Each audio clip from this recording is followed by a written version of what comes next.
Hello, ladies and gentlemen. Welcome back. I'm glad you're still here. So in today's lesson, we will be solving polynomial inequalities. Let's get started.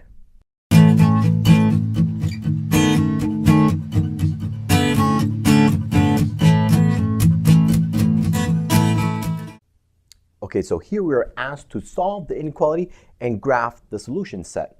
So here they gave me x squared is less than or equal to 4x plus 12. So for the very first step you want to do is you want to bring everything over to the left side. Okay, so I want to subtract 4x on both sides of the inequality. So my new version is x squared minus 4x is less than or equal to 12. Okay, well now I'll bring that over as well because I want that to be equal to 0. So subtracting 12 on both sides of the inequality gives me now x squared minus 4x minus 12 is less than or equal to 0. Now that I have it like this, I'm going to hold on to this one and I'm going to change it just a little bit. How will I change it? Well, for me to work with it, I need to see when this quadratic will be equal to 0. So for now, I'm going to write x squared minus 4x minus 12 equal to 0. I want to know when this is equal to 0. Okay, and you'll see why. If I factor this, I get x plus minus 6 and 2. Okay, this is when this quadratic is equal to 0. So just like I've been doing for a long time now, I can split this. I can say either x plus 2 is equal to 0 or x minus 6 equal to 0. I want to see when that happens. So this will happen when x is equal to negative 2 or when x is equal to positive 6. So what happens to your solution set is that because I have two possibilities, it gets broken into 3 different intervals. What happens to my x when it's less than negative 2? What happens to it when it's in between negative 2 and 6? And what happens to it when it's greater than 6? So we actually have to try some numbers out. So let me try a number that's less than negative 2. Easiest one for me to pick right now would be negative 3. So let's see if negative 3 is part of my solution set by putting it into the inequality that I was holding. So if I put in negative 3 squared minus 4 times negative 3 minus 12, is that less than or equal to 0? That's what I'm checking. I'm checking to see if this is going to be true. If it's true, then it's part of my solution set. So this gives me 9 plus 12 minus 12. Is that less than or equal to 0? Well, this cancels out, and then I get an inequality that says 9 is less than or equal to 0. Is that true? No, it's not true. So that lets me know that any other number that's less than negative 2 will give me a false answer. Okay, so anything that's less than negative 2 is not part of my solution set. Let's see what's happening here in between negative 2 and 6. Okay, so now in this case, an easy number to choose is 0. Okay, 0 is in between negative 2 and 6. It doesn't matter what number you choose. I just like to choose 0 because I know it will get rid of things for me. So 0 squared minus 4 times 0 minus 12, is that less than or equal to 0? Well, 0 minus 0 gives me negative 12 is less than or equal to 0. Is that true? Yes, it is. So we know that my answers in between negative 2 and 6 are true. Let's see what happens if for everything that's greater than 6. Okay, so the next number I'll choose is 7. So here I'll have 7 squared minus 4 times 7 minus 12. Is that less than or equal to 0? Well, this gives me 49 minus 28 minus 12. Is that less than or equal to 0? And I had done this one earlier, and I believe it's positive 9. So positive 9, is that less than or equal to 0? No, it's not. So any numbers that's greater than 6 will give me a false statement, so I know that's not part of my solution set. So it looks like it's time to graph our solution set. So here, to graph our solution set, we just need to worry about the x's, right? Our solutions here. So if I make my number line, here's my 0. One of my solutions was -2. The other one is +6.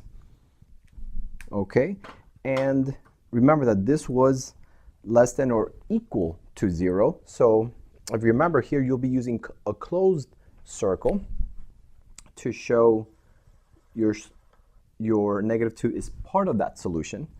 And here I do the same for 6, so that's part of my solution.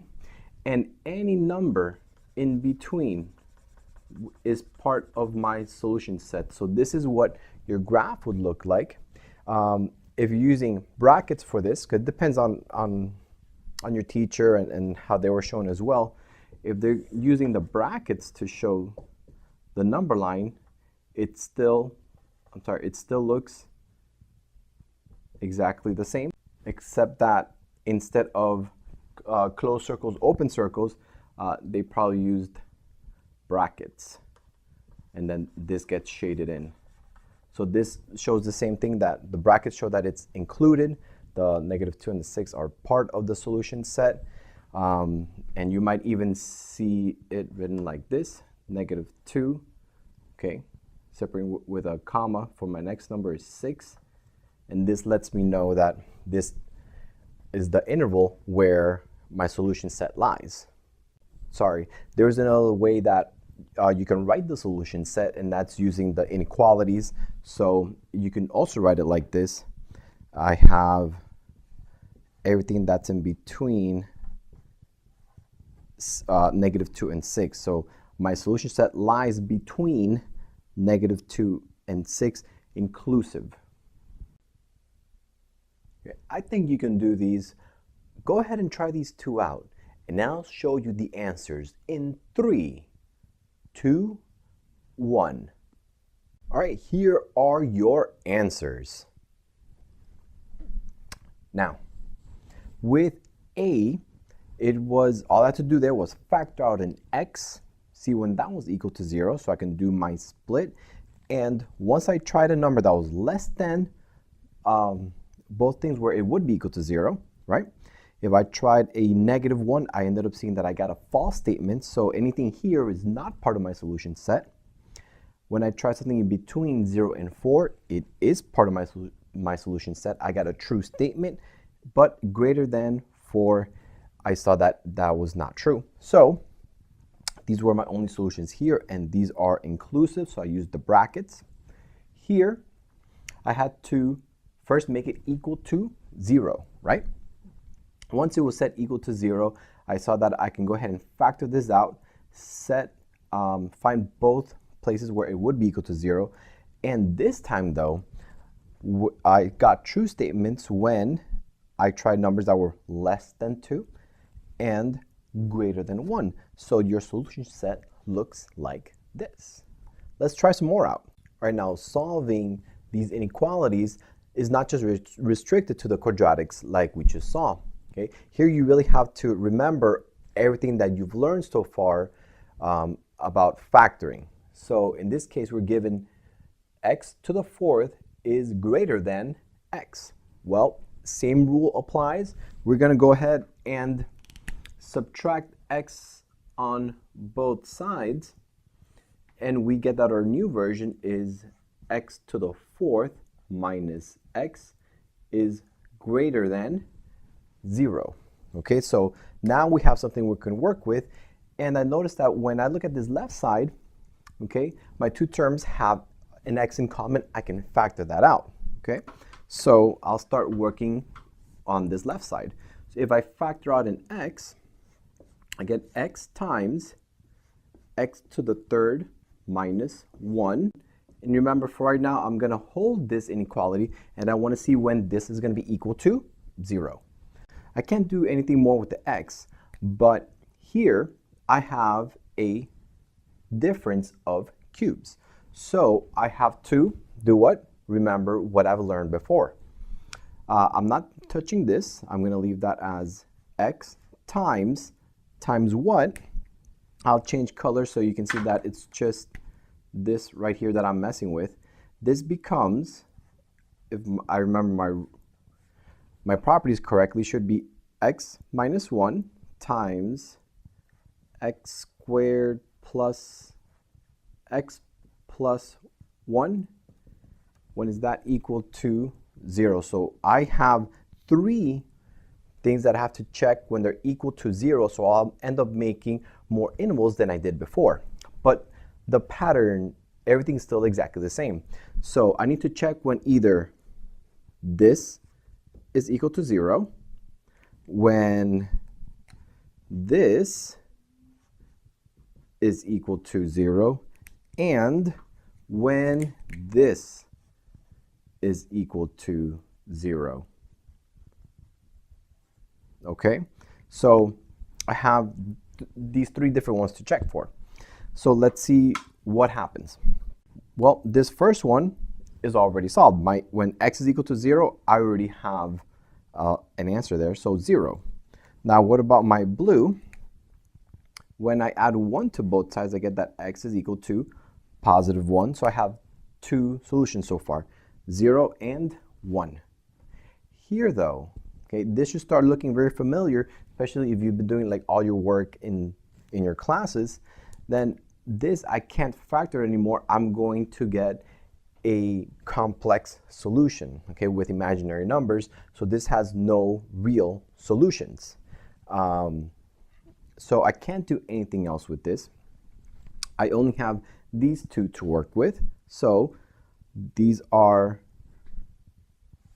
going to set my interval, so that I have 0, I have 1, and I have 3 intervals to check. So anything that's less than 1, anything that's in between 0 and 1, and anything that's greater than 1. Okay, so let's try some numbers out. So notice that it's the same as you're doing earlier, but I have to remember all my factoring rules, right? So let me clear some space. So I'll get rid of this one since we couldn't mess with anyways. And I'm going to substitute in here, right? So this is where I'm checking for truth to see if it's a solution. I'm going to substitute in there -1. So that's on one of the intervals. -1 to the 4th minus -1. Is that greater than 0? Well, let's see. -1 to the 4th, since it's even, it automatically makes it positive. Minus -1, that means +1. Is 2 greater than 0? Yes, it is. Okay, so we know that this is part of my solution set. Okay, so this is exclusive. So this does not include 0 as my answer. So instead of using the brackets like we saw earlier, we use a brace or a parentheses. So we have, or open circle, if that's what you're doing in your class. Sorry, there's so many different ways of showing that it's exclusive. Okay, so we know that, and we know that we'll be shading to the left. But let me go ahead and see what happens here in between. So let's substitute in here, and let me make space. I'm substituting in here. Let's put in half, right? So it's between 0 and 1, so I have to use a fraction. Don't let fractions scare you. Everything will be okay. So half to the 4th minus half, is that greater than 0? Well, let's see. If you remember, for your fractions to an exponent is the same as having 1 to the 4th, which is just 1, and 2 to the 4th, So 2 times 2 times 2 times 2, which would be 2 is 4, then 8, 16. So 1/16 minus half, is that greater than 0? Well, 1/16, if I change this to, see, this is how you know I'm doing it live. I need to have the same denominators, right? So I need to multiply this by 8 times 8, and I end up getting 1/16 minus 8/16. When I subtract that, I'll get negative 7/16. So negative 7/16, is that greater than 0? No, because it's negative. I needed it to be positive. So no, this is not part of my solution set. So right now all I have is the left side of 0, but not what's happening between 0 and 1. Let's go ahead and take a look at greater than 1. So let's substitute a 2 in here. So putting that 2 in here gives me 2 to the 4th minus 2. Is that greater than 0? So 2 to the 4th we said was 16 minus 2. Is that greater than 0? That gives me a positive 14. So we see that, yes, this is a true statement. So this is part of my solution set. So we can finally make our graph for a solution set. We can say, and remember, it's exclusive. So either use an open circle, or you'll use a parentheses or brace, depending on how your teacher says it. And this is what your solution set looks like when we graph it. Okay. Go ahead and try this one out, and I'll show you the answers in 3, 2, 1. All right, now here are your answers. Let's go ahead and break it down a little bit further. So in this case, I was really, really nice. I gave you one of the terms already factored. You have to factor this one out, and you have 3 different zeros. In this case, some really interesting things happened, because if you notice, all 3 had solutions. So I had to check 1, 2, 3, 4 different intervals, and in this case, I saw that as long as it was less than 1, that's part of my solution set. But between 1 and 2, it's not part of my solution set, or greater than 3 is not either. Only between 2 and 3 did I get real solutions. So in that case, this is what your graph looks like, and these are your notations for the solution set.